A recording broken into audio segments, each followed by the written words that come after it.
Japan అనగానే మనకు గుర్తొచ్చేది technology, discipline and punctuality. World అంతా ఆ కంట్రీని ఒక ఐకాన్‌లా చూస్తుంది. కానీ ఈ పర్ఫెక్ట్ ఇమేజ్ వెనకాల హ్యూజ్ ప్రెషర్ ఉందని, వాటిని బయటికి చెప్పుకోలేని మిలియన్స్ ఆఫ్ పీపుల్ ఉన్నారని మీకు తెలుసా? ఏ tourist guides or corporate success స్టోరీలో కనిపించని ఆ డార్క్ రియాలిటీస్ ఏంటో ఈరోజు మనం తెలుసుకుందాం.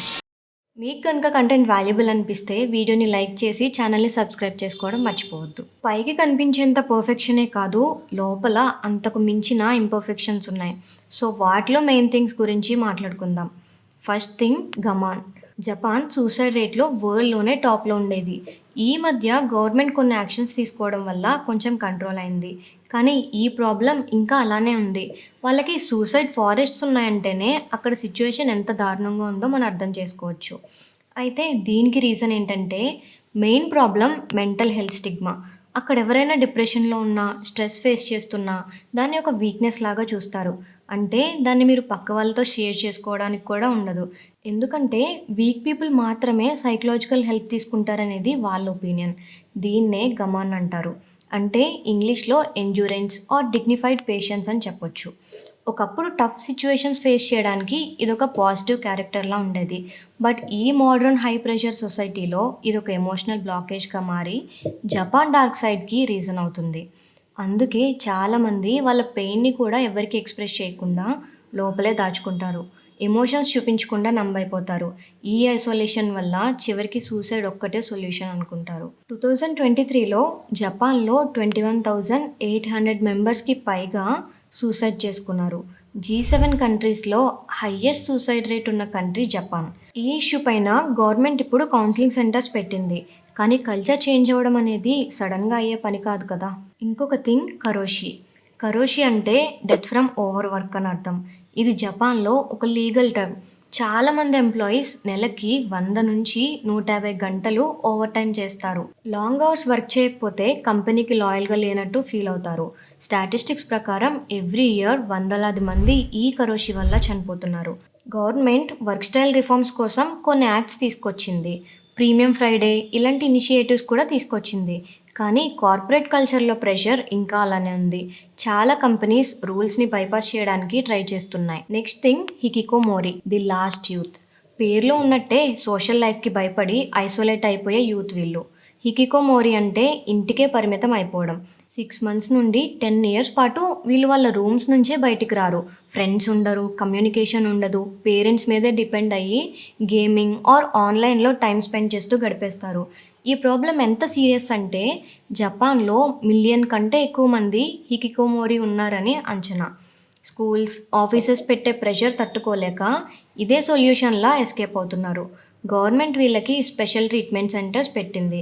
కానీ ఈ ఐసోలేషన్ బ్రేక్ చేయడం చాలా కష్టం. ఎందుకంటే ఇది సోషల్ ఎక్స్పెక్టేషన్స్ క్రియేట్ చేసిన సైకలాజికల్ డిఫెన్స్ మెకానిజం. ఇంకొక థింగ్, కోడోకుషి, లోన్లీ డెత్. ఇది యూత్ గురించి కాదు, బట్ దానికంటే హార్ట్ బ్రేకింగ్ ఫ్యాక్ట్. కోడోకుషి అంటే ఒంటరిగా చనిపోవడం. ఇది మెయిన్లీ ఓల్డ్ ఏజ్ పీపుల్ అపార్ట్మెంట్స్లో ఎవ్వరూ లేకుండా, అంటే ఫ్యామిలీ మెంబర్స్, పిల్లలు పట్టించుకోకపోవడం వల్ల ఒంటరిగా చనిపోతున్నారు. వీళ్ళు చనిపోయిన తర్వాత కూడా కొన్ని నెలల వరకు ఎవ్వరికీ తెలీదు. నైబర్స్కి బ్యాడ్ స్మెల్ వచ్చినప్పుడు మాత్రమే ఈ విషయం బయటకు వస్తుంది. జపాన్లో declining population, weak family bonds వల్ల ఈ లోన్లీ డెత్ రేట్స్ పెరుగుతున్నాయి. Government and local NGOs senior సిటిజన్స్ని రెగ్యులర్గా చెక్ చేసే కమ్యూనిటీ పెట్రోలింగ్ ప్రోగ్రామ్స్ పెడుతున్నాయి. కానీ ఫ్యామిలీ బాండింగ్ తగ్గిపోవడం వల్ల, యూత్ సిటీస్కి వెళ్ళిపోవడం వల్ల ఈ ప్రాబ్లమ్ని కంప్లీట్గా సాల్వ్ చేయడం కష్టమవుతుంది. ఈ లోన్లీ డెత్స్ కోసం స్పెషల్ క్లీనింగ్ సర్వీసెస్ కూడా ఉన్నాయి. ఆఖరికి ఇది కూడా ఒక బిజినెస్ అయిపోయింది. ఎంత ట్రాజిక్ కదా. ఇంకొక thing, declining population and ghost villages. Japan వరల్డ్లోనే ఫాస్టెస్ట్ ఏజింగ్ కంట్రీ. అంటే యూత్ తక్కువ, వృద్ధులు ఎక్కువ అవుతున్నారు. బర్త్ రేట్ హిస్టరీలోనే లోయెస్ట్కి పడిపోయింది. 2022లో నియర్లీ 8 lakhs కంటే తక్కువ మంది మాత్రమే పుట్టారు. ఇది ఇలానే కంటిన్యూ అయితే 2060 టైంకి వాళ్ళ పాపులేషన్ దాదాపు 40% తగ్గిపోతుంది. విలేజెస్ పూర్తిగా ఖాళీ అవుతున్నాయి. వీటిని వాళ్ళు గోస్ట్ విలేజెస్ అంటారు. స్కూల్స్, హాస్పిటల్స్ అన్నీ మూతపడుతున్నాయి. యూత్ సిటీకి వెళ్ళిపోవడం, పెళ్ళిళ్ళు, పిల్లలు అంటే ఇంట్రెస్ట్ లేకపోవడం దీనికి main reasons. Government subsidies, child support program లాంటివి చాలా పెట్టినా సరే యంగ్ కపుల్స్కి ఫినాన్షియల్ స్టెబిలిటీ, జాబ్ ప్రెషర్ వల్ల పిల్లల్ని పెంచడం అంటే భయం. ఒక కంట్రీ ఫ్యూచర్ ఇలా నెమ్మదిగా డిసపియర్ అవుతుంటే ఆ ఎకానమీ ఎలా సర్వైవ్ అవుతుంది? ఇది జపాన్ ప్రాబ్లమే కాదు.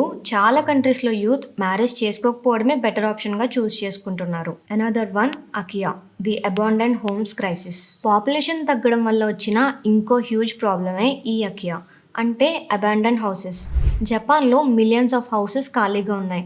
2018 రికార్డ్స్ ప్రకారం జపాన్లో 8.49 మిలియన్ హౌసెస్ ఖాళీగా ఉన్నాయి. ఇది మొత్తం హౌసింగ్ స్టాక్లో 13.6%. ఎవ్వరూ వీటిని కొనడం లేదు. డిమాలిషన్ చేయాలంటే కాస్ట్ చాలా ఎక్కువ. కొన్ని విలేజెస్లో ఈ ఇళ్ళని ఫ్రీగా లేదా చాలా తక్కువ కాస్ట్కి ఇస్తున్నా సరే వాటిని రెనోవేట్ చేయడానికి చాలా ఖర్చు ఎక్కువ ఉండడం, ఆ ఏరియాస్లో జాబ్స్ లేకపోవడం వల్ల ఎవ్వరూ కూడా వాటిని టేక్ ఓవర్ చేసుకోవట్లేదు. ఆ కంట్రీ యొక్క ఎకానమీ ఎంత స్లో అవుతుందో అండ్ సోషల్ బాండింగ్స్ ఎంత వీక్ అవుతున్నాయో చెప్పడానికి బెస్ట్ ఎగ్జాంపుల్ ఇది. ఇంకొక థింగ్ జెండర్ ఇన్ఈక్వాలిటీ అండ్ జేకే ఎక్స్‌ప్లాయిటేషన్. జపాన్ అడ్వాన్స్డ్ కంట్రీ అయినప్పటికీ జెండర్ ఈక్వాలిటీలో మాత్రం వెనుకబడే ఉంది. పాలిటిక్స్, హై కార్పొరేషన్ పొజిషన్‌లో విమెన్ పార్టిసిపేషన్ చాలా తక్కువ. World economic forum 2024 global gender gap ఇండెక్స్‌లో 146 కంట్రీస్‌లో జపాన్ 18th ప్లేస్‌లో ఉంది. ఇక full time women worker salary male workers కంటే 25% తక్కువగా ఉంటుంది. ఈ ఎకనామిక్ ప్రెషర్ అండ్ విమెన్‌కి తక్కువ ఆపర్చునిటీస్ ఉండడం వల్ల యూత్ కల్చర్‌లో ఒక డార్క్ బిజినెస్ స్టార్ట్ అయింది. దాని పేరే జేకే బిజినెస్. జేకే అంటే జోషి కొసై. జపనీస్‌లో దీనికి మీనింగ్ హై స్కూల్ అమ్మాయి. హై స్కూల్ అమ్మాయిలను ఉపయోగించి నడిపే వ్యాపారమే ఇదంతా. ఈ అమ్మాయిలు స్కూల్ యూనిఫామ్‌లో ఉంటారు. వాళ్ళు కస్టమర్స్ ముందు కూర్చొని వాళ్ళతో మాట్లాడడం, మసాజ్ చేయడం లాంటి సర్వీసెస్ చేసి దానికి వాళ్ళు మనీ తీసుకుంటారు. అక్కడ యూనిఫామే ఎందుకు అంటే జపాన్‌లో వాళ్ళకి యూనిఫామ్ అనేది ఒక అట్రాక్షన్. ఈ బిజినెస్ ఓన్లీ మాట్లాడడం ఆర్ మసాజ్ చేయడంతో మొదలైనప్పటికీ అది స్లోగా సెక్షువల్ ఎక్స్‌ప్లాయిటేషన్‌కి దారితీస్తుంది.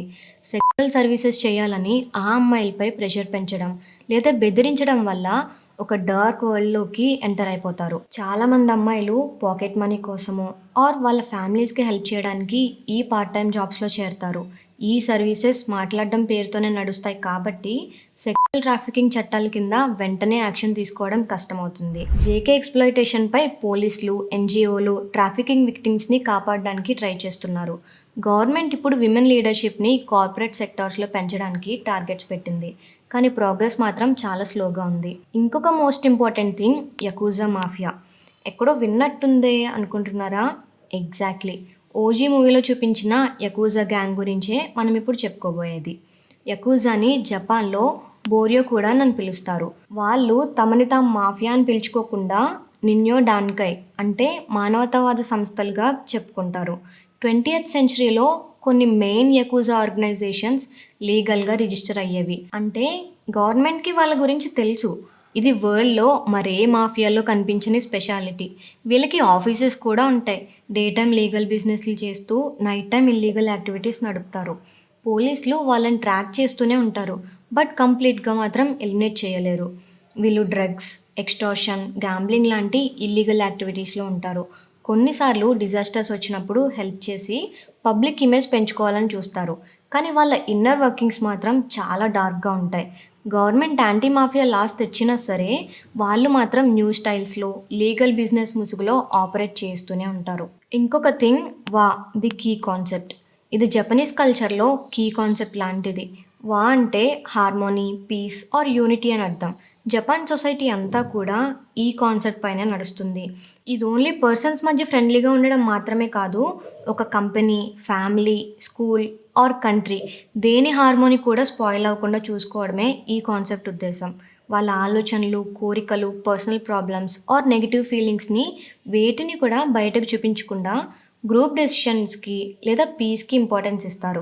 ఫర్ ఎగ్జాంపుల్, ఒక ఆఫీస్ మీటింగ్లో ఒక ఎంప్లాయీకి ఐడియా నచ్చకపోయినా సరే గ్రూప్ హార్మోనీ చెడిపోకూడదని మౌనంగా ఒప్పుకుంటాడు. జపాన్లో సొసైటీ అంతా కూడా group harmony, in group, out group కాన్సెప్ట్స్తో నడుస్తుంది. అంటే బయట దేశాల నుంచి వచ్చిన వాళ్ళు అక్కడ సర్వైవ్ అవ్వడం చాలా కష్టం. ఎందుకంటే friend circles, work place groups చాలా క్లోజ్డ్గా ఉంటాయి. ఒక్కసారి గ్రూప్ ఫామ్ అయిన తర్వాత కొత్త మెంబర్ని వాళ్ళ గ్రూప్లోకి యాక్సెప్ట్ చేయడం చాలా కష్టం. వాళ్ళు ఫారినర్స్ని టార్గెట్ చేయడం అలాంటివి ఏం చేయరు. బట్ గ్రూప్లో ఒక పార్ట్ లాగా చూడకుండా కొంచెం డిస్టెన్స్ మెయింటైన్ చేస్తారు. వాళ్ళ ఒరిజినల్ ఫీలింగ్స్ అండ్ ఒపీనియన్స్ని క్లోజ్డ్ గ్రూప్స్లోనే ఎక్స్ప్రెస్ చేయడం, సొసైటీ కోసం గ్రూప్ కోసం బయటకు చూపించే ఫీలింగ్స్ మాత్రం ఫేక్ చేస్తారు. దీనివల్ల బయట వాళ్ళకి వాళ్ళు జెన్యున్గా ఉన్నారా ఫేకా అనే విషయాలు అర్థం కావు. బయటికి వాళ్ళు ఫ్రెండ్లీగా ఉన్నారని అనుకుంటాం, కానీ అది జస్ట్ ఫేక్. ఇంకా last but not least, perfection, pressure and emotional numbness. ఫైనల్గా పైన చెప్పిన అన్ని ప్రాబ్లమ్స్కి రూట్ కాజ్ లాంటిది ఇది. జపాన్లో పర్ఫెక్ట్గా ఉండాలంటే ప్రెషర్ చాలా ఇంటెన్స్. స్కూల్లో, జాబ్లో, ఫ్యామిలీలో ప్రతి ఫెయిల్యూర్ని పెద్ద షేమ్గా చూస్తారు. ఈ ప్రెషర్ వల్లే చాలామంది ఎమోషనల్గా నంబ్ అయిపోతారు. అంటే ఫీలింగ్స్ చూపించరు, ఎమోషన్స్ని సప్రెస్ చేసేస్తారు. ఈ ఎమోషనల్ ఐసోలేషన్ వల్ల హ్యూమన్ కనెక్షన్ వీక్ అయిపోతుంది.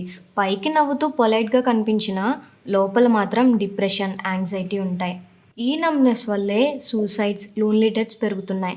గవర్నమెంట్ గ్రోత్ మీద ఎంత ఫోకస్ చేస్తుందో హ్యూమన్ హ్యాపీనెస్ మీద కూడా అంతకంటే ఎక్కువ ఫోకస్ చేయాలి. లేదంటే ఈ పర్ఫెక్ట్ సిస్టమ్ ఏదో ఒక రోజు ఎమోషనల్గా కొలాప్స్ అయిపోవడం ఖాయం. ఈ డార్క్ ట్రూత్స్లో నేను ఏదైనా మిస్ చేసుంటే కమెంట్ చేయండి. అండ్ వీటి మీద మీ ఒపీనియన్ ఏంటో షేర్ చేసుకోండి. వీడియో నచ్చితే మాత్రం లైక్ చేసి సబ్స్క్రైబ్ చేసుకోవడం మర్చిపోవద్దు.